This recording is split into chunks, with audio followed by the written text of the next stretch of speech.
أعوذ بالله السميع العليم من الشيطان اللعين الرجيم. بسم الله الرحمن الرحيم. الحمد لله رب العالمين، والصلاة والسلام على أشرف الأنبياء والمرسلين سيدنا ونبينا وشفيعنا أبي القاسم محمد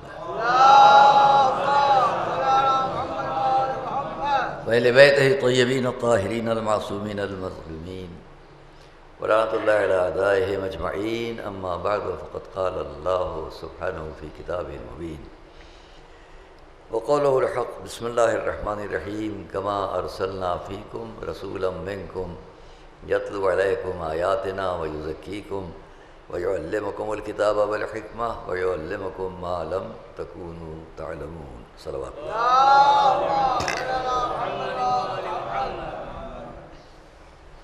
عزیزان گرامی، میں نے کل آپ کے سامنے قرآن کریم کی اس آیت کو ابتدائے کلام میں پیش کرتے ہوئے موضوع آپ کے سامنے ہم نے بیان کیا تھا، قرآن اور اہل بیت. موضوع قرآن اور اہل بیت بہت واضح ہے ہمارے اور آپ کے سامنے. قرآن کا کیا رشتہ ہے اہل بیت سے، اور اہل بیت علیہ السلام کا کیا ربط ہے قرآن سے. ہم خالی رسمی طور پر بہت سے مواقع پر بہت سی باتوں کو بے توجہی سے دیکھ کر نکل جاتے ہیں. ضروری نہیں ہے کہ ہر انسان ہر وقت جس بات کو وہ کہہ رہا ہے یا سن رہا ہے اس پر پوری گہرائی کے ساتھ غور کرے. ممکن نہیں ہوتا. بہت سے مواقع ایسے ہوتے ہیں. ہمارے ماشاءاللہ حضرات تشریف فرما ہیں، بہت سے موقع پر آپ اپنا کوئی شعر پڑھتے ہوں گے، خود بھی توجہ نہیں ہوتی ہوگی کہ اس کی گہرائی کی طرف کیا ذہن گیا. نہیں ہوتا. آپ حضرات ہیں، اسی مدرسے میں زندگی کٹی ہے. بہت کم ایسا ہوتا ہے کہ آدمی کسی عبارت کو پڑھ رہا ہے اور اس عبارت کی طرف توجہ ہو جائے کہ یہ عبارت کیا ہے. میں اس پر اگر بات کروں تو بہت وقت خرچ ہو جائے گا. یعنی ہمارا مقصد یہ ہے کہ بہت سی باتوں پر ہم ایک وقت رسمی طور پر کسٹمری طور پر غور کر لیتے ہیں اور بس نکل جاتے ہیں آگے، ہمیں زیادہ فکر نہیں ہوتی. کبھی ایسا بھی ہوتا ہے کہ آدمی کسی لفظ سے اتنا مانوس ہوتا ہے کہ وہ اس کے شعور، لاشعور، تحت شعور رچ بس جاتی ہے بات، تو اس پر غور کرنے کی ضرورت نہیں ہوتی. اگر میں چھوٹا سا تھا اور میں نے پکارا اپنے والد کو ابا، تو مجھے غور کرنے کی ضرورت نہیں میں نے کیوں کہا. یہ سارا مجمع جب آپ اپنی کسی وقت اپنے قریبی عزیز کو، باپ کو، ماں کو، بھائی کو پکارتے ہیں تو کیا ضرورت ہے کہ غور کریں کہ ہم نے ان کو کیوں ایسا کہا یا ان کا ہمارا کیا رشتہ ہے. لیکن جہاں فطری رشتے بن جاتے ہیں یا بعض الفاظ سے انسان فطری طور پر مانوس ہو جاتا ہے، توجہ دلانے پر اگر وہ اس پر غور کرے تو بات الگ بات ہے. خود بخود ہر وقت وہ اس کے غور و فکر میں اپنے کو نہیں الجھاتا. یہ مسئلہ آدمی آئے، آپ 50 دفعہ یہاں آئے چلے گئے، کبھی آپ نے غور کیا مدرسہ کیا ہے؟ کوئی ضرورت نہیں. ہمارا مدرسہ ہے، ہم ہیں، یہ ہے، اس کی خدمات ہیں وغیرہ. تو کہیں انسان نہیں جانتا ہے تو جاننے کے لیے گہرائی تک جاتا ہے، کہیں جانتا ہے تو مخالفت کے لیے گہرائی تک جاتا ہے، اور کہیں جانتا ہے نہ مخالفت ہے نہ کچھ ہے، ایک مانوسیت ہے تو ضرورت ہی نہیں گہرائی تک جانے کی. یہ میں نے سب اس لیے عرض کیا کہ اس مجمع کے لیے نہ تو قرآن کی لفظ غیر مانوس ہے نہ اہل بیت کی. صلوات محمد و آل محمد. ہم کیوں بتائیں آپ سے کہ اہل بیت کیا ہے اور قرآن کیا ہے؟ یہ ساری گفتگو تو ان کے لیے ہوگی تو یا تو بیچارے جاننا چاہتے ہیں یا مخالفت حسد میں نہیں جانتے ہیں تو ان کو بتلا دیا جائے، کم سے کم کچھ حسد کیا کم ہو جائے گی. صلوات محمد والے کم ہو جائے گی. تو ہم اسی بات کو سامنے رکھ کر بات کرتے ہیں. پہلی بات تو دو لفظ ہیں نا اس موضوع کی، قرآن اور اہل بیت. دیکھیے بہت سی باتیں آپ کے سامنے آئیں گی ان مجالس میں۔ پہلی بات ہم آپ سے یہ پوچھتے ہیں کہ قرآن کا موضوع کیا ہے؟ کل بھی میں نے کچھ کہا، قرآن کریم کا اپنا سبجیکٹ، اپنا موضوع، اپنا تعارف، اپنا انٹروڈکشن، اپنی پہچان، اپنی تعلیم، اپنی ہدایت قرآن کی کیا ہے؟ اب قرآن نے جن لفظوں میں اپنا تعارف کرا دیا وہ کل میں نے آپ سے بیان کیا۔ کیا یہ محض رسمی لفظ ہیں؟ جب قرآن کریم اپنا تعارف دے رہا ہے یہ قرآن اس لیے ہے، تو رسمی بات تو ہے نہیں، اس کے پیچھے، اس کی گہرائی میں کچھ نہ کچھ تو ہے۔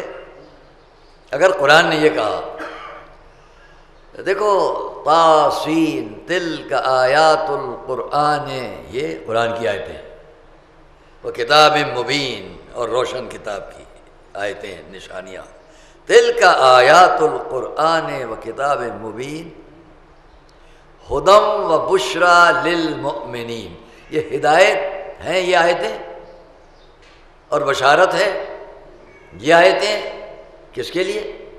للمؤمنین، مومنین کے لیے۔ کون سے مومنین؟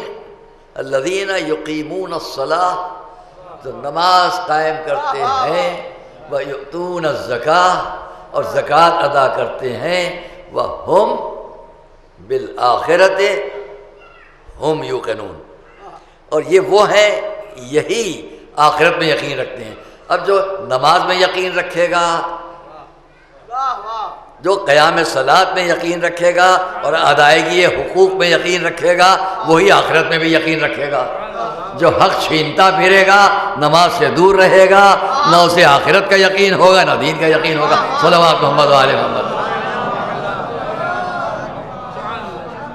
ایسے لوگوں کو یہ قرآن ہدایت نہیں کرے گا۔ اچھا، شرط یہ نہیں ہے کہ وہ نماز کا قیام، بہت توجہ کیجیے گا، خالی قیام نماز نہیں ہے۔ بہت سے لوگ کہیں جناب آپ نماز کے پابند نہیں، آپ کو آخرت کیا ملے گی؟ تو آپ پلٹ کر کہہ سکتے ہیں آپ ادائیگی حقوق کے قائل نہیں، تو آپ کو آخرت کیا ملے گی؟ اب دونوں میں اسی بات ہوگی، یہ کہہ رہے ہیں آپ نماز کا لحاظ نہیں کرتے، آپ کو آخرت نہیں ملنے والی۔ آپ پلٹ کر کہیے آپ کو ادائیگی حقوق کا بھی خیال ہے؟ جب آپ کسی کے حق کو نہیں ادا کریں گے تو آپ کو آخرت کیوں ملے گی؟ کیونکہ جی قرآن نے نماز کے قیام کی بات کی ہے، تو آپ کہیں نہیں، قرآن نے ساتھ ساتھ ادائیگی حقوق کی بات بھی کی ہے۔ جب دونوں باتیں ہوں، قیام نماز بھی ہو، ادائیگی حق بھی ہو، تو آخرت میں یقین کہلائے گا۔ ایک ہٹی، آخرت سے یقین ہٹا۔ غور کر رہے ہیں آپ؟ ایک بات ہٹی، کسی نے نماز کو ہلکا سمجھا، آخرت سے یقین ہٹا، کسی نے حق کی ادائیگی کو ہلکا سمجھا، آخرت سے یقین ہٹا۔ دونوں لے کر چلو، جب دونوں باتیں ہیں تو دلیل بنے گی کہ ہم آخرت پہ یقین رکھتے ہیں۔ حضور نے اسی لیے فرما دیا قرآن کو پیش کرتے ہوئے کہ میں دو چیزیں چھوڑ رہا ہوں، ایک قرآن اور ایک اہل بیت۔ صلوات محمد و آل محمد۔ دونوں کو ساتھ لے کر چلو تو ادائیگی حق بھی ہے۔ اب ادائیگی حق کا وسیع موضوع ہے، بہت وسیع، لیکن یہاں تو ہم نے دونوں باتوں کو کیوں کہا؟ نماز کا قیام، آئیے اس پر تھوڑی سی بات کریں گے ابھی ہم۔ نماز کا قیام، نماز قائم کرنا، نماز کا ادا کرنا اور حق کا ادا کرنا۔ میں نے ایتاء زکوٰۃ جب لفظ کہی کہ زکوٰۃ کا ادا کرنا تو مراد حق کا ادا کرنا۔ جب یہ دونوں باتیں ہیں تو آخرت پر یقین ہے، اور جو آخرت پر یقین نہیں رکھتا اس سے سب باتیں سلب ہیں۔ لیکن یہ خیال کیجئے کہ ادائیگی نماز اور ادائیگی حق، قرآن نے دونوں پر جب زور دیا ہے، ادائیگی حق اور ادائیگی صلاۃ، مراد کیا ہے؟ اس کا مقصد دونوں باتیں انسانی سماج، انسانی زندگی کے لیے اچھی باتیں ہیں، یعنی انسان کو اچھا بنانے کے لیے یہ دو باتیں قرآن کی بنیادی باتیں ہیں۔ نماز کیوں؟ کیا بس یہ شان جو ہم نے نماز کی ادائیگی کر لی ٹھیک ہے؟ اس حد تک بھی بات بہت ہے، لیکن نماز میں خود کیا میسج مل رہا ہے، کیا سبق مل رہا ہے، میں اسے ایک دو لفظوں میں عرض کر لوں گا ابھی آگے کی تقریر میں، 2 لفظوں میں اس کو ہم آپ تک بیان کر لیں گے کہ نماز کی ادائیگی سے میسج کیا ہے، انسان کو حق کیا پہنچ رہا ہے، کیا پیغام پہنچ رہا ہے۔ ہم سب نمازی ہیں، سب نماز پڑھنے والے، جہاں جہاں یہ آواز جا رہی ہے سب نمازی، لیکن نماز کا اصل میسج کیا ہے ابھی عرض کرتے ہیں۔ تو اب اگر ہم یہ دیکھیں کہ قرآن کیا چاہتا ہے، جہاں جہاں حضرات ہیں توجہ کریں، قرآن کریم کیا چاہتا ہے اس انسان سے جس نے اس قرآن کو اس انسان کے لیے، ہمارے اور آپ کے لیے، یہ تھوڑا اس پر غور کر لیجئے، جس نے اپنے اس کلام کو، اپنے اس قرآن کو، اپنے اس قانون کو ہمارے اور آپ کے لیے بھیجا، یہ بنیادی بات پر غور کیجیے گا۔ اور یہ نہیں کہ بھیج دیا، یہ نہیں کہ بھیج دیا۔ میں ابھی آپ میں کسی صاحب کو ایک خط لکھ کر دوں، یہ خط میں آپ کو دے رہا ہوں، اسے ذرا آپ میرے گھر پہنچا دیجئے، میرا آپ سے گفتگو کا انداز کچھ اور ہوگا، تو میں آپ سے کہوں یہ میں آپ کو خط دے رہا ہوں، اس کو ہو سکے تو آپ وہ فلاں بہت بڑے عالم آئے ان تک پہنچا دیجئے۔ آپ عراق زیارات کو جا رہے ہیں، میں نے آپ کو خط دے کر کہا آپ وہاں جا رہے ہیں، ہو سکے تو آیت اللہ العظمیٰ مرجع دینی اعلیٰ حضرت آیت اللہ سید علی سیستانی کی خدمت میں پہنچا دیجیے گا۔ خط ایک ہی ہے، ایک میں نے آپ کو دیا میرے گھر پہنچا دیجیے، ایک میں نے آپ کو دیا فلاں عالم ان کو پہنچا دیجیے، ایک میں نے کہا آپ زیارات پر جا رہے ہیں، آپ وہاں سیستانی عالم وقت کو پہنچا دیجیے۔ تو خیال کیجئے کہ جب میں خط دوں گا کسی کو تو جہاں پہنچانا ہے اس مرتبے کے انسان کو ڈھونڈوں گا۔ اگر مجھے اپنے گھر بھیجنا ہے میں ویسا آدمی ڈھونڈوں گا، کسی عالم تک بھیجنا ہے ویسا عالم ڈھونڈوں گا، عالم تک بھیجنا ہے تو ویسا انسان ڈھونڈوں گا، تاکہ وہ وہاں کے مراتب کو سمجھ کر بات کرے۔ اب یہ بتلاؤ کہ قرآن ہم سب کو اچھا بنانے کے لیے یہاں بھیجا گیا ہے، تو ایسے ہی لوگوں کے ہاتھ تو وہ بھیجے گا جن کو اس نے اچھائیوں میں بھی منتخب کر لیا ہو۔ صلوات محمد و آل محمد، صلوات میں سب مل کر صلوات محمد و آل محمد۔ جن کو اچھائیوں میں منتخب ترین کرے گا وہ بھیجنے والا، اور اچھا بنانے کے لیے بھیجنے والا ہے۔ میں بہت مختصر لفظوں میں کہ انسان کو اچھا بنانے کی بات ہے۔ یہ قرآن کیوں ہے، نماز کیوں ہے، اچھے بن جاؤ، ادائیگی حق کیوں ہے، اچھے بن جاؤ، زکوٰۃ ادا کرو اچھے بن جاؤ، سچ بولو اچھے بن جاؤ، توکل کرو وغیرہ، میں سارے صفات گنا دوں۔ اچھا انسان بنے، تو اچھا انسان جب بنایا جائے گا، اور یہ پیغام اس کا ہے کسی اور کا نہیں ہے، اس پورے انسان کے لیے جب وہ یہ پیغام بھیجے گا، کیوں بھیج رہا ہے؟ میں نے جس آیت سے بات شروع کی تھوڑا اس پر غور کر لیجیے۔ آیت ترجمہ پیش کروں، سورہ البقرہ 151ویں آیت، اس کے بعد فوراً 152ویں آیت، پھر 153، میں آپ کو 173 177 آیت تک پڑھتا چلا جاؤں، 124 سے لے کر، کیونکہ ایک موضوع ہے البقرہ، سورہ البقرہ کی 124ویں آیت سے لے کے وَإِذِ ابْتَلَىٰ إِبْرَاهِيمَ رَبُّهُ بِكَلِمَاتٍ سے لے کے وَإِلَّا لَيْسَ الْبِرَّ أَن تُوَلُّوا وُجُوهَكُمْ، یہ 177 آیت تک میرے نزدیک ایک موضوع ہے۔ بیچ میں دوسرا پارہ بھی آتا ہے سَيَقُولُ السُّفَهَاءُ مِنَ النَّاسِ أَنْ وَلْ قِبْلَتِهِمُ الَّتِي، تو ہم اس پر نہیں جا رہے۔ آپ سے ایک بات خالی کہنا چاہتے ہیں کہ یہ تمام سورہ کیا کہہ رہا ہے، یا یہ آیت کیا کہہ رہی ہے؟ کما ارسلنا، تھوڑی توجہ رکھیے گا، بات واضح ہو جائے گی۔ جیسا کہ ہم نے مرسل کیا تمہارے درمیان، بھیجا تمہارے درمیان، فیکم تم میں، رسولا منکم ایک رسول کو تمہیں میں سے۔ اب بہت سے لوگوں کو دھوکہ ہونے لگتا ہے، جناب کھلی ہوئی بات ہے، رسول کو ہم میں سے بھیجا گیا تو ہمارے ہی جیسا تو ہوگا۔ اچھا اگر ہمارا جیسا ہے تو آگے کی لفظیں پڑھو، یتلو علیکم آیاتنا، وہ تم پر ہماری نشانیاں پڑھ کر بتلائے گا، تو نشانیاں پڑھ کے بتاؤ۔ اگر ان کے جیسے ہو تو نشانیاں پڑھو، بتلاؤ کیا نشانیاں۔ اب وہاں کیا ہے، وَيُعَلِّمُهُمُ الْكِتَابَ وَالْحِكْمَةَ وَيُعَلِّمُكُمُ الْكِتَابَ، اور تم کو ہماری کتاب اور حکمت کی تعلیم دے گا۔ پہلے کتاب ہی سمجھا دو، پھر حکمت کی بات کرو، وَيُعَلِّمُكُم مَّا لَمْ تَكُونُوا تَعْلَمُونَ، ہم نے جس کو رسول بنا کر بھیجا ہے وہ ایسا ہے جو تم کو وہ سب کچھ تعلیم دے گا جو تم نہیں جانتے. تو اس کا مقصد یہ اتنا تو ہم سے ضرور الگ ہے کہ وہ تمام باتیں جو ہم نہیں جانتے وہ جانتا ہے.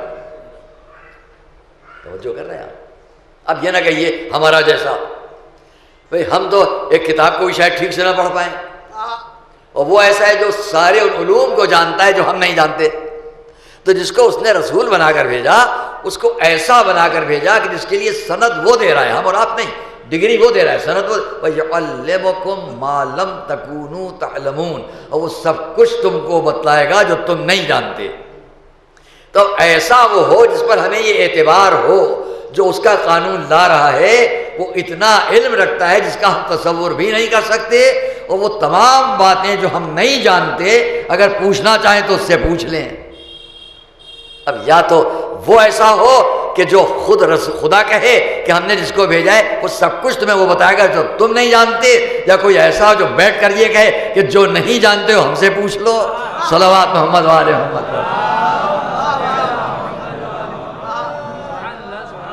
لیکن اس میں آخری بات وہی یتلو علیکم آیاتنا ویزکیکم، اور تمہارے نفس کو پاک کرے گا. بدوستر جی اس پر غور کر لینا. جو ادھر سے آتے ہیں، ایک جگہ آیت نہیں بہت سی آیتیں آپ کے سامنے میں تلاوت کرتا، جو ادھر سے آتے ہیں وہ کون ہیں؟ نفس کو پاک کرنے والے. یعنی قرآن کریم کی سب سے بڑی پہچان یہ ہے کہ وہ نفس کو پاک کرے.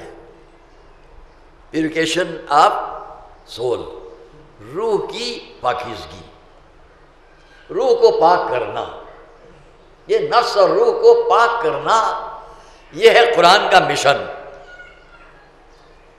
اور جتنے انبیاء اور مرسلین آئے یا آئے تھے سابق میں، وہ سب وہ ہیں جو نفس کو پاک کرنے کے لیے. میں یہاں پر حضرت ابراہیم کی دعا سے لے کر اور حضور کے وجود تک پیش کرتا کہ ذرا سا فرق ہے. وہاں ان کی دعا کیا ہے؟ ربنا وابعث فیہم رسولا منہم. 3 یا 4 دعائیں یہاں پر آپ کی ہیں، جیسے ہی آپ نے خانہ کعبہ کو بنا لیا. وَإِذْ يَرْفَعُ إِبْرَاهِيمُ الْقَوَاعِدَ مِنَ الْبَيْتِ وَإِسْمَاعِيلُ، دونوں نے گھر بنایا. دعا کی ربنا تقبل منا انک انت السمیع العلیم. پالنے والے اب اس کو قبول کر لے، تو بڑا سننے والا. ربنا واجعلنا مسلمین لک، پھر ایک دعا ہوئی. اور اب آخری دعا کیا ہے؟ ربنا وابعث فیہم رسولا منہم. دیکھیے زیادہ فرق ہے. میں اس کو بہت پہلے آپ کے سامنے کہہ چکا ہوں، لیکن اس میں وقت نہیں لوں گا، کیونکہ میں بار بار اس کی کوشش کرتا ہوں کہ دوپہر کے 2 بجے کا وقت آپ کے ذہنوں میں پہنچنے نہ پائے. ہیں ضرور آپ اس میں، لیکن میں کوشش ہمیشہ یہ کرتا ہوں کہ 2 بجے کا وقت کا تصور آپ سے ہٹا رہے اور آپ مجلس سنیں. ایک صلوات محمد علیہ محمد. اس لیے اس کو یہیں کہ حضرت ابراہیم نے کیا کہا اور کیا جواب آیا اسے ہم بعد میں کہیں گے. نفس کو پاک کرنا، بہت توجہ کرنا، یہاں سے ضروری باتیں ہیں. نفس کو پاک کرنا یعنی انسان کو اچھا بنانا. یہ انسان اچھا بنے. وہ قاعدہ ہے کہ ہر اچھا کوشش کرتا ہے دوسرے کو اچھا ہی بنائے. یہاں تک کہ برے لوگ بھی چاہتے ہیں لوگ اچھے بنے. ہاں یہ الگ بات ہے، کچھ اتنے شقی القلب ہوتے ہیں جو چاہتے ہیں جیسے وہ برے ہیں ویسے ہی سب برے ہو جائیں. کچھ ایسے ہوتے ہیں جو سوچتے ہیں جیسا وہ برا ہے ان کا نفس ویسے ہی سب برے ہو جائیں. یہ بہت کم لوگ ہوتے ہیں، یہ بہت کم لوگ ہوتے ہیں. زیادہ تر یہی کوشش. کوئی چور کبھی یہ نہیں چاہتا اس کا بیٹا بھی چور بنے. صلوات جماعت، ایسا نہیں ہوتا.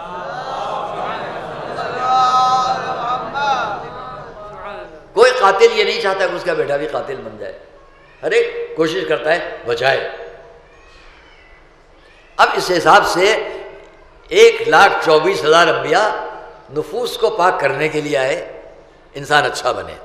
اب کیا کیا اچھائیاں ہیں؟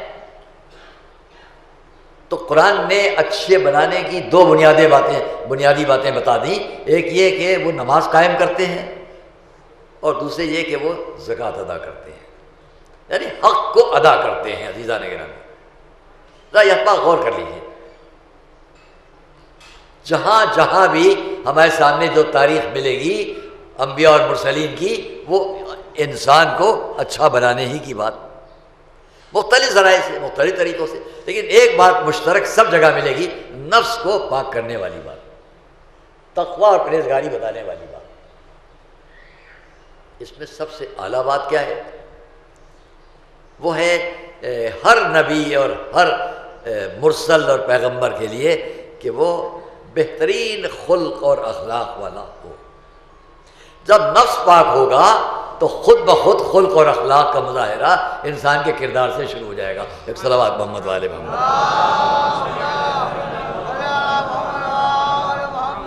ہم اس پر یہ مثالیں قائم کرنا شروع کریں تو یہی الجھ جائے گی بات، چھوڑتے ہیں اسے۔ ہمارے اور آپ کے نبی، دین کامل ہو گیا، قانون قرآن مکمل ہو گیا، اور جو لایا ہے اس نے اپنے لیے کیا اعلان کیا، اور اس قانون قرآن نے اس کے لیے کیا اعلان کیا؟ قانون قرآن نے یہ اعلان کیا اِنَّكَ لَعَلَىٰ خُلُقٍ عظیم، آپ خلق عظیم پر فائز ہیں۔ انہوں نے اپنے لیے کیا اعلان کیا؟ انی بعثت لأتمم مکارم الاخلاق، میں اس لیے بھیجا گیا ہوں کہ اخلاق کو مکمل کروں۔ بات ایک ہے، قرآن نے کہا آپ خلق عظیم پر ہیں، انہوں نے کہا میں اسی لیے بھیجا گیا ہوں کہ اخلاق کی تکمیل کروں۔ اب ذرا غور تو کریں کہ ہمارے اور آپ کے درمیان اس وقت، اس صدی میں بھی اور اس وقت میں بھی جہاں ہم اور آپ بیٹھے ہیں، یہ بتلائیے اخلاقیات انسانی میں کون سی چیزیں اچھی ہیں؟ ہمارے اور آپ کے نزدیک انسانی اخلاق میں کیا باتیں اچھی ہیں اور کیا بری ہیں؟ میں سمجھتا ہوں کوئی اختلاف نہ ہوگا اس مجمع میں، میں کسی سے بھی پوچھ لوں جو ذرہ برابر بھی واقفیت رکھتا ہے دین سے، وہ فوراً اچھی باتوں کو بتانا شروع کر دے گا اور بری باتوں کو سمجھانا شروع کر دے گا۔ یہ بری بات ہے، یہ اچھی بات ہے۔ بچہ بھی بتائے گا، جوان بھی بتائے گا، بوڑھے بھی بتائیں گے، عالم بھی بتائے گا۔ اب مجھے آپ بتلاؤ کہ جو اچھی باتیں ہم اور آپ بغیر کسی تردد کے جانتے ہوں، اب اگر وہی باتیں کہیں بنام اسلام پیش ہونے لگیں جو اچھی نہ ہوں، تو کیا عقل یہ نہیں کہے گی کہ یا تو یہ دشمن اسلام ہے، مخالف اسلام ہے، یا اسلام بالکل نہیں جانتا؟ اسلام تو اسلام، انسانیت بھی نہیں جانتا۔ ایک صلوات محمد والے محمد۔ میں بہت احتیاط سے کچھ باتیں شروع میں کہہ لوں۔ دیکھیے، ہمارے حضور پر قرآن آیا اور قرآن اسی لیے انسان اچھا بنے۔ اب آئیے ہم حضور کے اس کریکٹر اور کردار کو سامنے رکھیں جس سے وہ کسی انسان کو اچھا بنانا چاہیں۔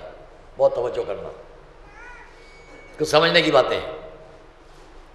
جس سے وہ کسی انسان کو اچھا بنانا چاہتے ہیں وہ کیا ہے؟ یہ قرآن۔ ایک دم سے تو اچھا نہیں ہو جائے گا، اور ایک دم سے سارا قرآن بھی نہیں آیا ہے۔ یہاں پہ ایک بحث میں آج آپ کے سامنے پیش کرنا چاہتا تھا، لیکن میں اس کو آج ہٹا لے گیا ہوں۔ پھر آگے، کیونکہ یہاں علماء نے یہ بحثیں کی ہیں قرآن اور اہل بیت کے موضوع پر کہ معاذ اللہ، انہوں نے بھی اس پر، بڑے بڑے علماء نے بھی یہاں پر یہ گفتگو، بیچ میں الگ سے بات کہہ رہا ہوں، انہوں نے اس بحث کو کرتے کرتے یہ بھی کہا ہے نعوذ باللہ، خدا نہ خواستہ ہم ایسا نہیں، میں ان کو نام بھی لے لیتا اس وقت نہیں، جنہوں نے یہ بحث کی ہے کہ آیا قرآن افضل ہے یا اہل بیت، یہ موضوع الگ ہے۔ قرآن افضل بہت نازک موضوع ہے، بہت نزاکت ہے اس میں کہ ہم یہ کہیں کہ قرآن افضل ہے کہ اہل بیت، بہت مشکل بات ہے۔ آپ نے سن تو لیا اس سبجیکٹ کو، لیکن ہم اس پر آگے بیان کریں گے، آگے بیان کریں گے۔ بعض علماء نے اس پر بہت احتیاط سے بات کرنے کے بعد بھی کہا خدا نہ خواستہ، کس نے کہا ہے نام لوں گا بعد میں، قرآن افضل یا اہل بیت۔ ہم آج اس پر بات کرنے والے تھے، لیکن ہم نے دوسری بات چھیڑ دی ہے، کل یا پرسوں انشاءاللہ۔ دوسری بات یہ آتی ہے کہ چلیے جو میرے نزدیک ہے، یہاں بھائی بڑی احتیاط کی بات ہے، بیچ میں ذات آپ سے کہہ دوں تاکہ آپ متوجہ رہیں کہ کل پرسوں میں کیا بات آنے والی ہے۔ قرآن افضل کہ اہل بیت موضوع نہیں ہے۔ دوسرا موضوع ہے قرآن پہلے کہ اہل بیت۔ میرا موضوع قرآن اور اہل بیت ہے نا، تو میں سے ہر جز پر ہم بات کریں گے، قرآن پہلے کہ اہل بیت؟ اس پر بھی بڑی احتیاط سے بات کرنے کی ضرورت ہے، اور وہ بھی میں جو مشکلات ہیں آگے کی تقریروں میں پیش کروں گا۔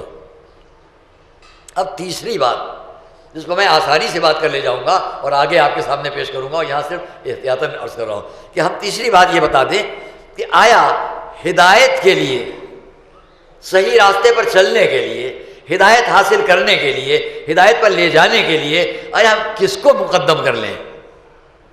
یہ آسان ہے بات کہ آیا قرآن کو مقدم رکھیں یا اہل بیت کو مقدم رکھیں، صلوات محمد و آل محمد۔ تو کوئی یہ نہ سمجھے کہ ہم یہ موضوع قائم کرتے ہیں کہ قرآن افضل کے اہل بیت یا قرآن مقدم کے اہل بیت۔ ہمارا موضوع ہے کہ ہماری ہدایت کے لیے ہم کس کو مقدم رکھیں، یہ ہماری گفتگو ہے۔ یہاں پر بھی آ جائیے۔ اب قرآن نے جتنے انبیاء اور مرسلین کو بھیجا، میں ان میں سے ہر ایک پر یہیں پر ایک قرآن کی ایک آیت، ایک جملہ بیان کر کے بات ختم کر سکتا ہوں۔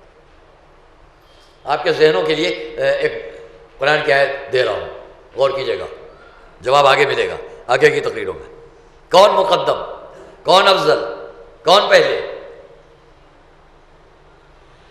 دوستو عزیزو، سورہ الزخرف کی 45ویں آیت ہے، 43واں سورہ ہے قرآن کا۔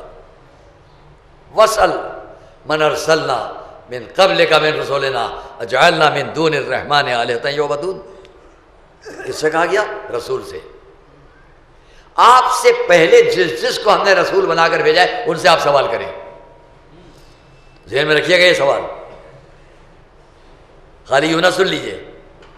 رسول سے قرآن کے سورہ زخرف میں 45ویں آیت میں 43واں سورہ ہے، یہ بات کہی گئی۔ سوال کیجئے آپ سے پہلے جتنوں کو ہم نے رسول بنا کر بھیجا، کیا اس اللہ رحمان کے سوا اور بھی ہیں جن کی عبادت کی جائے؟ رسول سے کہا جا رہا ہے اپنے سے پہلے کے انبیاء سے سوال کرو۔ اب آپ اپنی عقل پر زور دیں، جواب آپ کو ملنا شروع ہوگا، ہم آگے آپ کے سامنے بیان کریں گے، یہاں نہیں، آج کی تقریر میں نہیں۔ یہاں کیا ہے؟ ہر انسان کو اچھا بنانے کی بات ہے قرآن، اور قرآن اور اہل بیت دونوں کا ایک ہی مشن ہے۔ تو جب قرآن کا موضوع ہے انسان کو اچھا بنانا، تو اب خیال کیے جو قرآن اپنی لفظوں میں بات کہے گا وہی اہل بیت اپنے عمل میں سمجھائیں گے۔ قرآن انسان کو اچھا بنانا چاہے گا تو اہل بیت بھی انسان کو اچھا ہی بنانا چاہیں گے۔ ایک صلوات محمد و آل محمد۔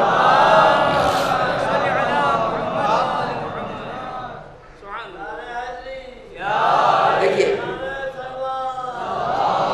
تمام عالم اسلام کے لیے ایک بہت کھلی ہوئی نشانی ہے، بہت کھلا واقعہ ہے، بہت مشہور واقعہ ہے، بہت عام واقعہ ہے۔ میں جب بھی کبھی اگر کسی جگہ جاتا ہوں جہاں علماء اسلام کی تقریریں ہو رہی ہیں، میرے ساتھ ساتھ تقریریں کرتے ہیں، تو میں ان کا حضور کے بارے میں بیان جب آتا ہے تو یہ واقعہ ضرور سنتا ہوں۔ لیکن جب میں اس واقعے کو خود بیان کرتا ہوں تو ایک لفظ کے ساتھ، آپ کو سب کو معلوم ہے کہ حضور ایک راستے سے روز گزرتے تھے، ایک بڑھیا کوڑا پھینکتی تھی، لوگ ساتھ میں ہوتے تھے۔ ہم نے یہ کہیں نہیں پڑھا کہ لوگوں میں کسی نے تلوار کھینچ لی ہو، ابھی جا کے بڑھیا کا سر اڑائے دیتے ہیں۔ ہمارے حضور کے ساتھ اتنی بڑی بدتمیزی۔ اگر ہم امت رسالت میں ہیں، امت رسول میں ہیں، تو دوستوں، نوجوانوں، بچوں، جہاں تک میری آواز اس کے ذریعے جا رہی ہے، یہ تصور کرو کہ ہم خود کو امت رسول میں بھی کہیں، اور پھر جب اخلاقیات پر گفتگو ہو تو ہم خود کو مستثنا کر لیں۔ بہت احتیاط سے کچھ کہنا چاہتا ہوں، توجہ کیجیے گا۔ ہم اپنے کو ایگزمپٹ کر لیں، مستثنا کر لیں، بھائی وہ تو ان کی باتیں، ہم سے کیا مطلب؟ ایسا نہیں ہے، یہ نہیں ہے۔ جب حضور نے اس بڑھیا کو کوڑا پھینکتے ہوئے نہیں پایا تو اصحاب سے پوچھا آج کیا بات ہوئی؟ کوڑا اس عورت نے نہیں پھینکا؟ تو سارا عالم اسلام اخلاق رسالت میں اس مثال کو پیش کرتا ہے۔ ہر جگہ تقریر میں آپ بھی سنتے ہوں گے کہ دیکھیے اخلاق رسول، کہ آپ نے جیسے ہی سنا وہ بیمار ہے تو اس کی عیادت کو گئے، اور اس اخلاق رسالت کو دیکھ کر وہ اسلام لے آئی۔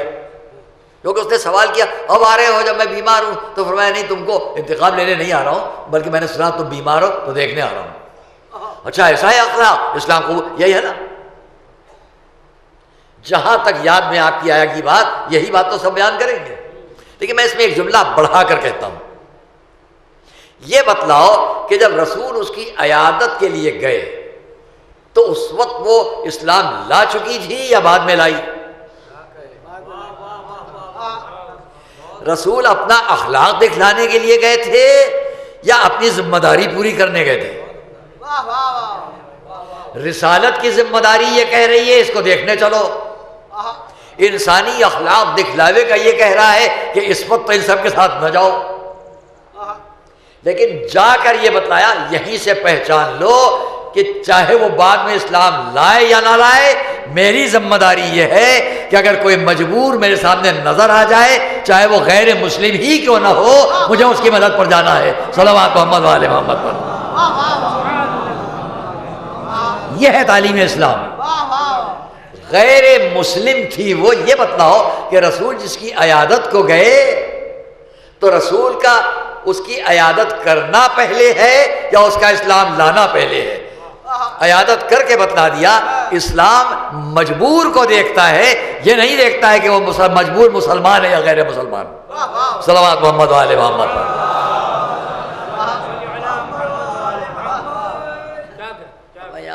اخلاق رسالت سے ایک بہت یونیک مثال پیش کروں آپ کے سامنے، ایک بہت عجیب مثال۔ حضور راستے میں جا رہے ہیں، ایک صحرائی عرب ملا، عرب صحرائی، یاد رکھنا میرے بچوں۔ اس عرب صحرائی نے جب حضور کو دیکھا تو اپنے اور حضور کو شریک کرتے ہوئے مقام فخر میں کہا، ہم لوگ آج بھی یا لکھنؤ میں جگہ جگہ آپس میں تقابل، کمپیئر، فخر بھی ایسا کہ خود کو بڑا بلند پیش کر لے، سامنے والے کو بڑا حقیر کر دے۔ چھوٹی چھوٹی بات پر ہوتا ہے، یہ میرا لباس، یہ میرا خاندان، یہ میرا گھر، یہ میرے دوست، یہ میری ٹیم، یہ میری پارٹی، یہ میری جماعت، یہ میرے لوگ، یہ میرا مال، یہ میری دولت، یہ میری قوت، یہ میری طاقت، یہ میرا گھرانہ، یہ میرا خاندان۔ ہر بات پر ایک غرور ہے، فخر ہے، اور دوسرے کو حقیر کرنا ہے۔ یہ مثال یاد رہ جائے آپ لوگوں کو۔ ایک صلوات پڑھیں سب مل کر محمد والے۔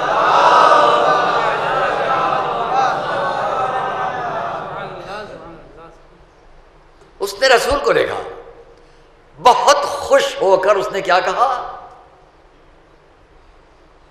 ہمارے باپ دادا جیسا کون، جیسے ہمارے باپ، ہماری ماں، ہمارے باپ، ہمارا کون، وہ رسول کو شریک کر کے کہ ہم دونوں، ہمارا خاندان ایسا۔ غور کرنا، بڑی یونیک مثال ہے۔ ہمارے خاندان جیسا کون؟ دیکھیے، جہالت کے زمانے میں بھی اور اسلام کے زمانے میں بھی، دونوں زمانوں میں سرداری ہمارے ہی پاس رہی۔ جب زمانے جاہلیت تھا، اسلام نہ تھا، جب بھی ہم ہی سردار تھے، اور آج جب اسلام آ چکا تو آج بھی ہم اور آپ رسول کی طرف اشارہ کر کے ہم ہی سردار ہیں۔ رسول نے سنا، راوی نے لکھا کہ چہرے پر حضور کے ایک غیظ و غضب، وہ تو فخر کر رہا ہے۔ غلط فخر کرنے والوں کے لیے بھی یہ مثال ہے، اور یہ مثال در حقیقت پیش کی گئی ان لوگوں کے لیے جو ہر وقت اپنی زبان سے کچھ نہ کچھ بولتے رہتے ہیں، انہیں معلوم ہی نہیں کہ کیا بول رہے ہیں۔ بہت سی جگہوں پر یہ ہوتا ہے، وہ بول رہے ہیں، یہ بھی نہیں جانتے کیا بول رہے ہیں۔ سلامات دیجیے محمد والے محمد، نہیں جانتے کیا بول رہے ہیں۔ ہم کو یہاں نازمیہ مدرسے میں بہت پڑھایا جاتا تھا، اور ایک بات تھی، ایک عربی کی فصاحت و بلاغت و تکرار کے حساب سے ایک مصرع دے کے کہا جاتا تھا اس کو جلدی جلدی پڑھو۔ اور اس مجمع میں اگر کوئی مولوی صاحب ہیں تو میں ان سے کہوں گا بہت آہستہ آہستہ پڑھ کے اس کو یاد کر لینا، اور بعد میں مجھے جلدی جلدی سنانا آگے، تو کچھ ان کی سمجھ ہی نہیں آئے گا کیا بول رہے ہیں۔ میں سناؤں، آپ شاعر ہیں ماشاءاللہ۔ اس کا مصرع ہے لیسا قرب قبر حرب قبر. یہ ہم کو یہاں یاد کرایا جاتا تھا جب ہم لوگ پڑھتے تھے یہاں, تو بہت سی چیزیں یاد کرائی جاتی ہیں جس میں ذرا مشق بڑھے. اس میں یہ بھی ایک تھا لیسا قرب قبر حرب قبر. حرب کی قبر کے نزدیک کوئی اور قبر نہیں ہے, یہ ترجمہ ہوا. حرب ایک شخص کا نام ہے, حرب کی قبر کے نزدیک کوئی اور قبر نہیں ہے. میں یہ باتیں نہیں بیان کرتا ہوں تاکہ مجلس کا رنگ نہ بدلنے پائے, لیکن یاد آ گئی بات تو کہہ رہا ہوں اسی مدرسہ نازمیہ میں لیسا قرب قبر حرب قبر. اگر جلدی جلدی کوئی مولوی صاحب اس کو یاد کر کے مجھے بعد میں سنا دیں اور 10 دفعہ سنا دیں تو میں کچھ نہ کچھ ان کی خدمت میں حاضر کروں گا. آپ یہ کوشش تو کریں لیسا قرب قبر حرب قبر لیسا قرب قبر, ایک ہی میں گڑبڑا جائیں گے, 2 دفعہ میں گڑبڑا جائیں گے, پھر وہ قبرے کی جگہ خبریں ہوگا, قبرے کی جگہ قبریں ہو جائے گا, جانے کیا کیا ہو جائے گا. تو اس لیے آپ خیال کیجئے کہ کیا بول رہا ہے انسان, یہ سمجھانے کے لیے کیا بول رہے ہو. اس نے بڑے فخر کے ساتھ یہ کہا کہ ہم ایسے اور ہم ویسے, اور زمانے جاہلیت میں بھی ہماری سرداری تھی اور آج بھی ہماری سرداری ہے. تو آپ جانتے ہیں کہ اسلام اس مشن پر نہیں تھا. میں کبھی وینکوور میں تھا, کینیڈا کی زمین کے آخری سرا, اس زمین کے 2 آخری سرے ہیں, ایک ادھر ہے کیلیفورنیا, یا اس کو آپ وینکوور کہہ لیں, کینیڈا میں وینکوور, امریکہ میں کیلیفورنیا, اور ادھر چلے جائیے تو آسٹریلیا کا آخری کونا سڈنی اور میلبورن. اتفاق سے دونوں جگہ مجلسیں پڑھ چکا ہوں, وہاں بھی اور وہاں بھی. وینکوور میں میرے ایک دوست تھے, ان کے گھر میں نے ایک فریم کیا ہوا لگا دیکھا, وہ مجھے اب تک یاد ہے. بہت خوشخطی کے ساتھ اس فریم میں, میں نام نہیں لوں گا ان کا, وہاں پر یہ لگا ہوا تھا. مجھے وہ شعر یاد رہ گیا, قطعہ یاد رہ گیا. اس میں کا پہلا شعر, اگر دانی کے عالی خاندانم. جو ہم لوگ بڑا غرور رکھتے ہیں, میرا خاندان, میرا گھرانہ. ابھی میں ایران میں کانفرنس میں تھا تو وہاں بڑے بڑے حضرات تشریف فرماتے. انہیں ایک شیخ صاحب تھے, وہ میری عزت بہت کر رہے تھے, مراکش کے تھے وہ یا ٹیونس کے تھے, ہمیں بہت محبت دے رہے تھے اپنی. تو سب کے سب جمع ہو گئے وہاں. آغا نصر اللہ جو ہے ایران لبنان کے, ان کی ٹیم کی عورتیں بھی وہاں بیٹھی ہوئی تھیں, وہ بھی سب جمع ہو گئیں کہ ہندوستان کا ایک مولوی ہے, اور وہاں بہت سے فوٹو ساتھ ہوئے ہیں, موجود ہیں. تو اس وقت وہ بڑا لحاظ کر رہے تھے, اور بار بار کہ نہیں آپ سید ہیں اور آپ سے یہ ہے اور وہ ہے. تو میں نے ان کو یہ شعر بھی سنایا, اور میں نے ان سے یہ بھی کہا, اس مجمع کو بھی بتاتا ہوں, یہ فرق بھول جائیے. ہے ٹھیک ہے, دوسروں کا فرض ہے کہ وہ احترام کریں, میں اس کو روکتا نہیں, لیکن ان کا فرض کہ وہ ایک بیچ میں باتیں آتی جا رہی ہیں تو کہتا جاؤں. یہ بتلاؤ کہ جب کسی پر کوئی سلام کرتا ہے, جواب دینے والا جواب دیتا ہے, فرق کیا ہوتا ہے؟ کوئی کسی پر سلام کرے اور سامنے سے جواب آئے, فرق کیا ہے؟ غور کرنا. جس نے سلام کیا اس نے کیا کام کیا؟ یہ میں اتنا تو جانتا ہی ہے, واجب کام کیا کہ مستحب؟ جی مستحب کیا. جس نے سلام کیا اس نے مستحب کام کیا, یعنی نہ بھی کرتا تو کوئی گناہ نہیں تھا. اور جس نے جواب دیا اس نے واجب ادا کیا, یعنی اگر نہ کرتا تو گناہگار ہو جاتا. تو جس نے سلام کیا اس نے وہ کام کیا جو اس پر ضروری نہیں تھا, کر دیا. لیکن جس نے جواب دیا اس پر واجب ہو گیا. حتیٰ کہ اگر نماز بھی پڑھ رہا ہے اکیلا کھڑا ہوا تب بھی اس پر جواب واجب ہے نماز کے بیچ میں. یہ الگ بات ہے کہ ہم نے کہا السلام علیکم, تو وہ بھی نماز میں السلام علیکم ہی سے جواب دیں گے, علیکم السلام نہیں کہیں گے. فتویٰ یہ ہے. تو آپ خیال کرو کہ سلام اور سلام کا جواب یہ مستحب کام ہے, وہ واجب کام ہے. نامہ اعمال میں لکھا گیا, ان کے بھی نامہ اعمال میں ان کے بھی نامہ اعمال میں, دونوں میں لکھا گیا. کیا لکھا گیا؟ ان کا ثواب کتنا ہوا, ان کا ثواب کتنا ہوا. معلوم ہے آپ کو؟ جو نہیں جانتے ہو بچے ان کو بتاؤں. جس نے مستحب کام کیا تھا کہ نہ بھی کرتا تو کوئی گناہ نہ ہوتا, اس کے نامہ اعمال میں 90 نیکیاں لکھی گئیں. اور جس نے واجب ادا کیا کہ اگر نہ ادا کرتا تو گناہگار ہو جاتا, اس کے نامہ اعمال میں 10 نیکیاں لکھی گئیں. 100 میں تقسیم ہو گئے، ان کو 90، ان کو 10۔ ہم کتنے بدقسمت ہیں، یہ 90 نیکیاں بھی جمع کرنا نہیں جانتے۔ صلوات محمد علیہ محمد۔ یہ 90 نیکیاں بھی جمع کرنا ہم نہیں جانتے۔ ہر وقت یہ غرور ہے، ماما اس کو ہمیں سلام کرنا چاہیے، ہم کیوں سلام کریں؟ اگر کبھی کہا بھی ارے نہایت نالائق، ہم کیوں سلام کریں؟ دیکھتے نہیں اتنا زبردست دماغ اتنے سے ہو گیا، اب اتنا دماغ خراب ہو گیا، ہم کو سلام نہیں کرتے۔ ہر وقت سلام پر بڑا مقابلہ ہے، ساری لڑائی دعائے سلامتی پر ہے۔ صلوات محمد والے محمد۔ اور دیکھیے، میں بیچ میں رہ نہ جائے بات کہ نماز پر میں نے بات کہی تھی کہ قرآن نماز اور آخرت اور نماز اور قیام ادائیگی حقوق، تو ایک جملے میں اس باتوں کو تمام کر لے جاؤں، بات آگے بڑھے۔ نماز، مجھے خیال رہتا ہے نا کہ بات کی مجالس، اس لیے جلدی بات کو اس طرح چھیڑتا بھی نہیں کہ لمبی بات ہو جائے، تو آئیے ہم تھوڑا سا مختصر کر لیں۔ نماز کیوں اتنا زور دیا گیا؟ خالی کسٹمری بات نہیں ہے، توجہ کر لینا، یہ بات آج یہی ختم کر دوں کہ نماز خالی روایت اور کسٹمری بات نہیں۔ شروع کہاں سے کرتے ہیں آپ نماز؟ اللہ اکبر۔ جب تک تکبیر نہ کہہ لیں گے نماز نہیں شروع ہوگی، تکبیرۃ الاحرام۔ ختم کہاں پر کرتے ہیں؟ ایک ایسی چیز کہوں گا جو انشاءاللہ یاد رہ جائے، پہلے ایک صلوات سے مل کر محمد والے۔ شروع کہاں سے کرتے ہیں؟ اللہ اکبر۔ ختم کہاں پر نماز کرتے ہیں؟ نماز کو یوں نہ سمجھ لو، قرآن نماز کے ذریعے انسان کو اچھا بنا رہا ہے، اچھا بنا رہا ہے۔ کیسے بن رہا ہے؟ اللہ اکبر۔ اب اس کے سوا ہم نے ساری دنیا کو پیچھے ڈال دیا۔ غور کیا آپ نے؟ ایک جب وہ سب سے بڑا ہے تو ہر چیز چھوٹی ہو گئی۔ یہ نماز کی ابتدا، انتہا کیا ہے؟ سلام۔ معلومات نماز دو ہی باتیں تعلیم دے رہی ہے، اس کی بڑائی مانو، کسی اور کو بڑا نہ سمجھو، اور سلامتی کا اعلان کرو۔ تو نماز کی ابتدا عظمت الہی ہے، انتہا سلامتی کی دعا ہے۔ اب ایک جملہ کو جو یاد رہ جائے، جب نماز کی ابتدا یہ انتہا یہ ہے، تو جس نماز کو تعلیم دینے والے رسول ہیں، ان کی نماز کیا تعلیم دے گی؟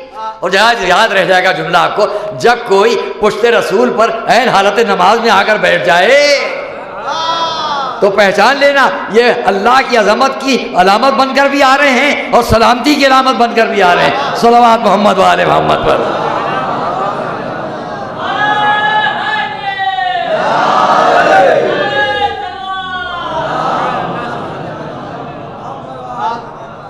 علامت ہے حسین پشت رسول پر ان دو باتوں کی۔ یہ نماز کے درمیان آ کر بیٹھ جانا، رسول کی نماز، معراج سجدہ اور بھی زیادہ، اس میں معراج رسول کی حالت میں پشت رسول پر بیٹھنا امام حسین کا، اس بات کی دلیل ہے کہ نماز اگر اللہ کی عظمت کا اعلان ہے اور انسانیت کی سلامتی کا اعلان ہے تو حسین یہ نہیں بیٹھے ہوئے ہیں، دونوں باتوں کی علامت اور نشانی بن کر بیٹھے۔ ہم سے پہچانو۔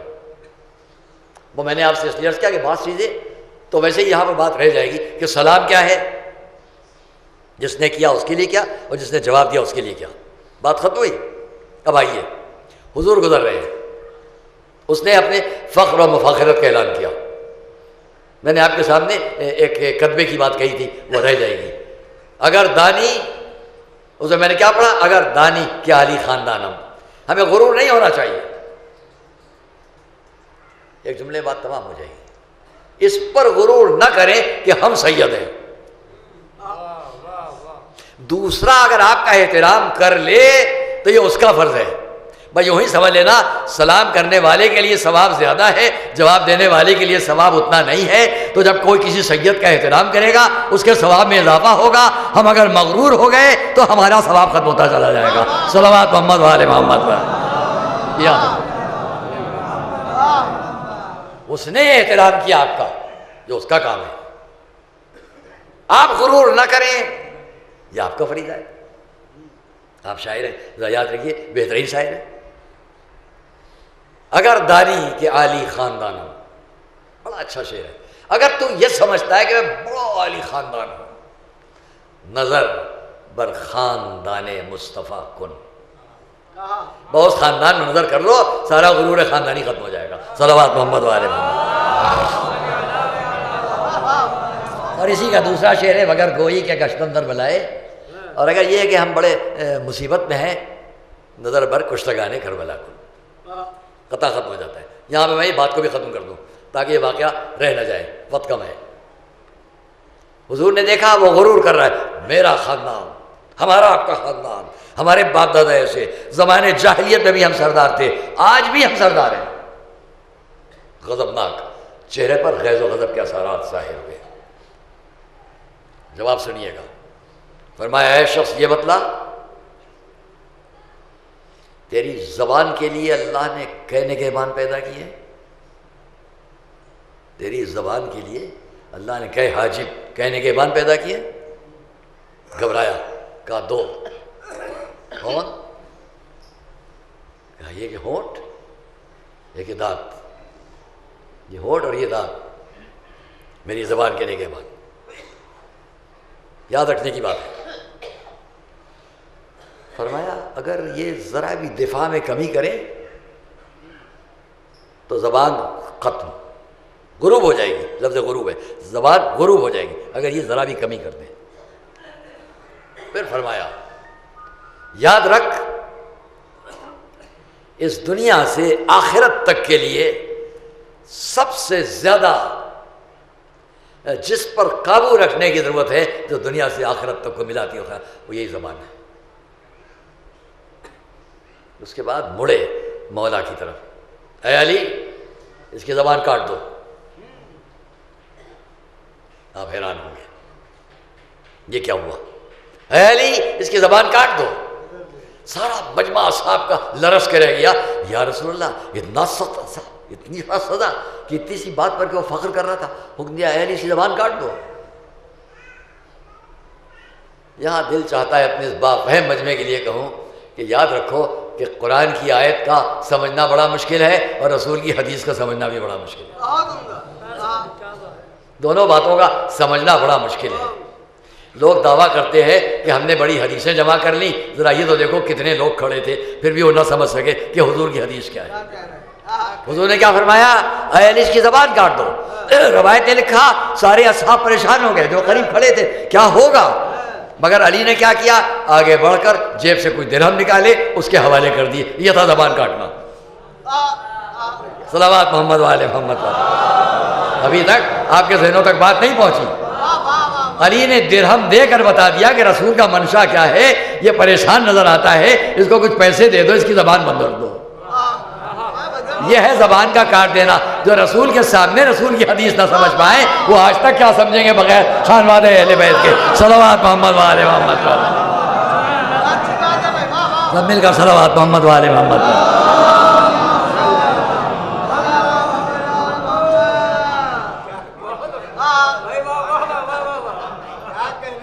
دیر میں پہنچی بات، دیکھیے بات نہیں ہے، پھر صلوات پڑھے محمد والے محمد پر۔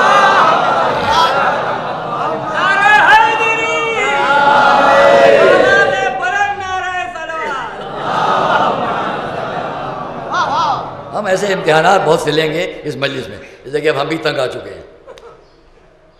کل ہم پھر لیں گے ایک بات سے امتحان، اور پرسوں پھر لیں گے امتحان، لیں گے اپنے مجموعے کا۔ یہ نہیں کہ آپ سے سوال کریں گے، تھوڑی دیر آپ کے ذہن پر بوجھ ڈالیں گے، پھر بات پوچھیں گے۔ دیکھیے قرآن اچھا بنانے کے لیے آیا ہے، اہل بیت اور قرآن۔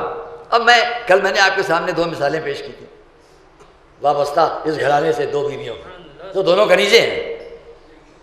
جب کنیزوں کی حالت یہ ہے تو میں نے جملہ کہا تھا تو خود خانوادے کے لوگ۔ اچھا بنانے کی ایک اور یونیک مثال تاریخ سے دے کر بس بات ختم کرتا ہوں۔ ہمارے اور آپ کے 7ویں امام کی ایک بیٹی تھی،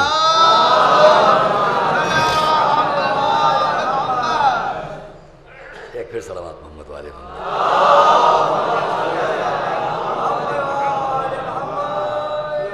ان کی ایک بیٹی تھی۔ ان کے لیے روایات الگ الگ ہیں۔ بعض روایات ہے کہ ان کا مشہد میں ہی روزہ ہے، اور بعض روایات یہ ہے کہ نہیں مصر میں۔ الگ الگ تاریخوں میں بہت تفصیلات ہیں، وقت نہیں ہے اس کو بات کروں۔ ان کا نام بھی آمنہ تھا، آمنہ بنت ہمارے 7ویں امام، ان کی بیٹی۔ اب اگر مصر والی روایت کو بھی سامنے رکھیں یا یہاں کی، تو میں ایک چھوٹی سی بات بیان کروں، یاد رہ جائے۔ روزے میں جو خادم چراغ سب روشن کرتا تھا چاروں طرف قبر مطہر کے، ایک شخص آیا اور اس نے آ کر یہ کہا یہ میں بہت سا زیتون کا تیل لایا ہوں اور اس سے سارے چراغوں کو بھر دو، روشن کرو۔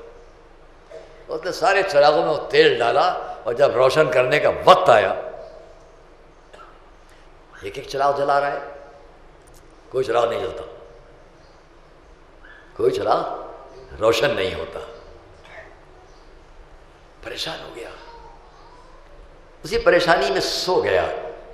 خواب میں دیکھا امام کی دختر کو، شہزادی کو دیکھا خواب میں، فرما رہی ہیں جس شخص نے یہ تیل دیا ہے اس سے یہ پوچھو یہ تیل وہ کس رزق سے، کس آمدنی سے، کس پیسے سے لے کے آیا۔ اللہ اکبر، صلوات محمد۔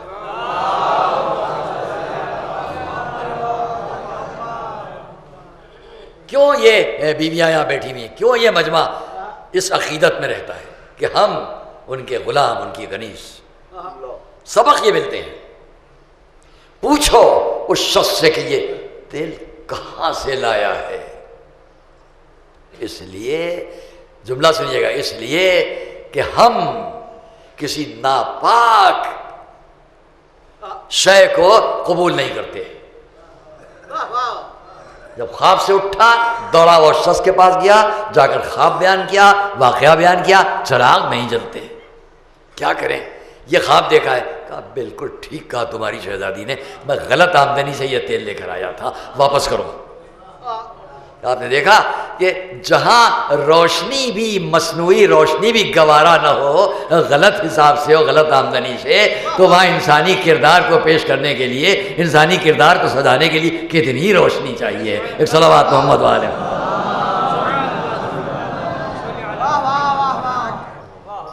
ہاں دوستو، اور اس لیے ذرا اندازہ کیجئے کہ آپ محرم کے ان دنوں میں یہ 2 تاریخ میرا اور آپ کا مظلوم امام کیسے سر جھکا لے یزیدی طاقت کے سامنے، جہاں نسلاً بعد نسلیں یہ طہارت و پاکیزگی کا انتظام ہو، بچیوں تک میں، گھر کی عورتوں تک میں، وہاں امام وقت میرا اور آپ کا مولا حسین وہ برداشت کر لے۔ نتیجہ کیا تھا؟ کل میں نے آپ سے عرض کیا مدینے سے چلے، جہاں پر بات چھوڑی تھی وہیں سے عرض کروں۔ چلنے لگے تو مورخین نے لکھا کہ گھر کی ایک ضعیف بیوی عصا کا سہارا لیے ہوئے تیز تیز چلتی ہوئی آئی، بیٹا حسین میں نے سنا تم عراق کا ارادہ کر رہے ہو۔ یہ کوئی اور نہیں ہے، ام سلمہ ہے۔ سنا عصا کا سہارا لیے تیز آئی، بیٹا حسین سن رہی ہو تم عراق کا ارادہ کر رہے ہو؟ کہا ہاں جدہ ماجدہ۔ کیا تمہیں نہیں معلوم تمہارے جد کا یہ ارشاد ہے کہ اس زمین پر میرا بیٹا قتل کر دیا جائے گا؟ فرمایا یہ بھی معلوم ہے، اور آپ چاہیں تو ہم آپ کو بھی بتا دیں، ذرا سامنے دیکھیے۔ عصا سے اشارہ کیا، تاریخ نے لکھا ساری بیچ کی زمینیں پست ہوئیں، زمینیں کربلا بلند ہوئیں، اشارہ کیا دیکھیے جدہ ماجدہ، وہ جگہ ہے جہاں آپ کا یہ پوتا گھوڑے سے گرے گا، وہ جگہ وہ ہے جہاں قتل کیا ہے، ایک ایک جگہ کی نشاندہی کی۔ اب کوئی جواب نہ تھا سوائے اس کے کہ ام سلمہ مولا کو لے گئی ایک حجرے کی طرف، ایسا تھا میرے ساتھ آئے، ایک شیشہ اٹھایا، کیا اس کو دیکھ رہے ہیں آپ؟ اس میں خاک دیکھ رہے ہیں آپ؟ یہ وہ خاک ہے جو آپ کے نانا نے میرے حوالے کی تھی۔ یہ کہے گا کہ جب یہ خاک خون ہو جائے تو سمجھ لیجئے گا میرا حسین قتل کر دیا گیا۔ میری آواز جہاں تک جائے، تاریخ کے ان واقعات کو دیکھے دنیا اور سمجھے کہ امام حسین جنگ کرنے کے لیے نہیں جا رہے، مال دنیا، دنیا کی حکومت نہیں۔ میں ایک مرتبہ جب اس شیشے کو دیکھا، اس میں خاک کو دیکھا، یہ روایت سب جگہ ہے، بس زمین سے اٹھایا، خاک کو اٹھا کر کہا جدہ ماجدہ اس کو بھی ایک شیشے میں رکھ لیجئے، اور جب دونوں کی خاک خون ہو جائے تو سمجھ لیجئے گا حسین آپ کا قتل کر دیا گیا۔ وہی حسین 2 محرم آج کی تاریخ کربلا پہنچے، وفادار گھوڑا رک گیا، آگے بڑھنے سے انکار ہے، بڑھانا چاہتے ہیں بڑھتا نہیں، ایک گھوڑا دوسرا تیسرا بدلے کئی گھوڑے، ہر ایک نے آگے بڑھنے سے انکار کر دیا۔ بس خیال آیا یہی وہ جگہ ہے جہاں کا وعدہ ہے۔ ابھی اتر کے کوئی انتظام نہیں شروع ہوا تھا کہ کسی نے کہا آپ کی بہن ام کلثوم آپ کو بلا رہی ہے، آپ کی بہن مولا آپ کو بلا رہی ہے۔ گئے، بہن کیوں بلایا ہے؟ بھیا جب سے اس زمین پر آئے ہیں اس کی زرد رنگ کی خاک اڑ کر میرے سر کے بالوں میں پڑی، تب سے میرا دل اڑنا آ رہا ہے، بھیا یہاں سے جلد نکل چلیے۔ امام کا جواب کیا ہے؟ اے بہن یہی تو وہ جگہ ہے جس کا ہم سے آخری وعدہ ہے، تو نہیں ہے تاکہ 2 تاریخ کے مسائل میں کمی نہ ہونے پائے۔ اشارہ کیا یہاں قریب کی بستی میں کون لوگ ہیں، بنی اسد کو بلایا گیا، آئے بنی اسد۔ اتفاق ہے ابھی جب میں ایک مہینہ پہلے 1.5 مہینہ پہلے زیارات میں تھا تو جس ہوٹل میں ہوٹل العراق کر کے وہاں تھا جہاں ہم ٹھہرے ہوئے تھے، اس ہوٹل العراق میں نجف اشرف میں یا کربلا محلہ میں ہوٹل العراق میں جہاں ہم ٹھہرے ہوئے تھے، اس کے جو محتمم تھا، جو مالک تھا، وہ بڑا خلیق نوجوان تھا۔ میں نے اس سے بلا کے اس کا نام پتہ جب پوچھا تو میری آنکھوں میں آنسو آ گئے۔ جب اس نے اپنا شجرہ بتایا تو معلوم ہوا کہ یہ بھی بنی اسد سے۔ میں نے اس کا نام نمبر سب نوٹ کیا اور میں نے اس سے کہا کبھی تم ہندوستان آؤ ہمارے لکھنؤ والوں سے ملو، دیکھو تمہیں کتنی عزت دیں گے، تمہیں کتنی عزت دیں گے کہ تم بنی اسد سے ہو۔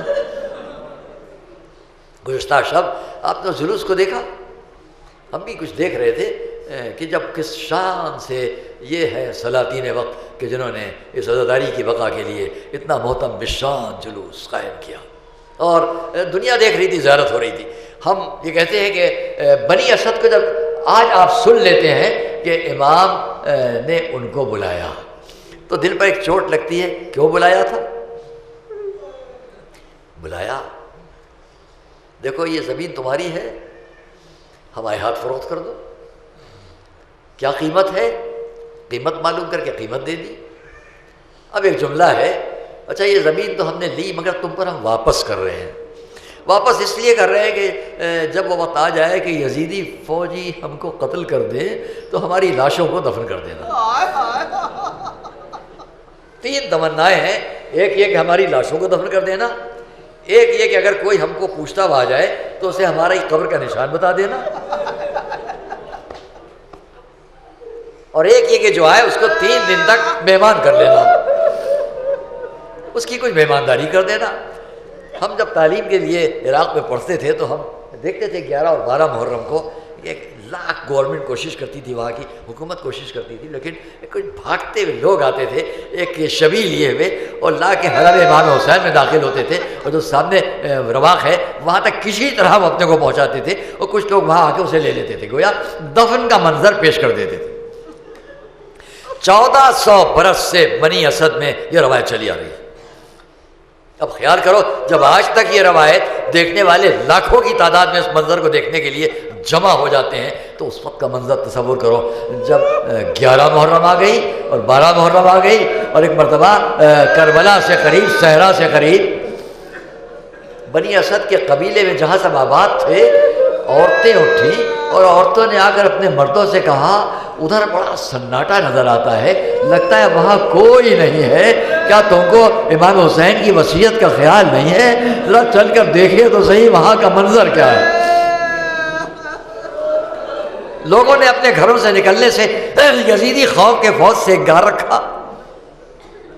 روایت کا منظر اسی لیے آج بھی عزاداری میں پیش ہیں وہ جو کنیزان زہرا ہیں کہ ایک مرتبہ بنی اسد کی عورتوں نے سروں پر چادریں ڈالی، ایک دروازے تک پہنچی، اپنے مردوں کو غیرت دلا کے گھروں سے باہر نکالا، چھوٹے چھوٹے بچے، مرد، عورتیں اس صحرا کی طرف چلی جہاں امام حسین کو چھوڑ کر آ گئے تھے۔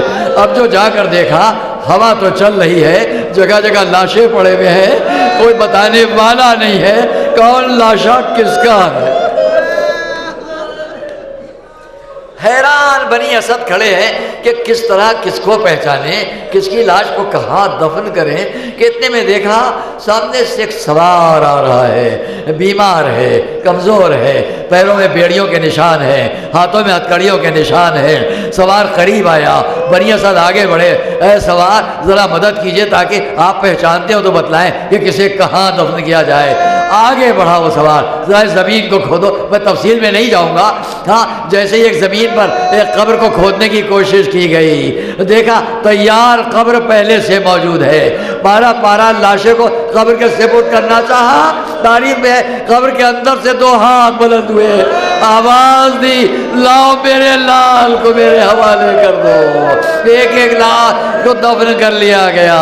جاتے جاتے جب سوار نے جانا چاہا، دوڑ کر بنی اسد پیروں سے لپٹ گئے، آنے والے یہ تو بتا دیجئے آپ کون ہیں؟ کہا میں اسی پہلی قبر میں جس کو دفن کیا، اسی کا بیٹا سید سجاد، حجاز سے آیا ہوں اپنے بابا کی لاش۔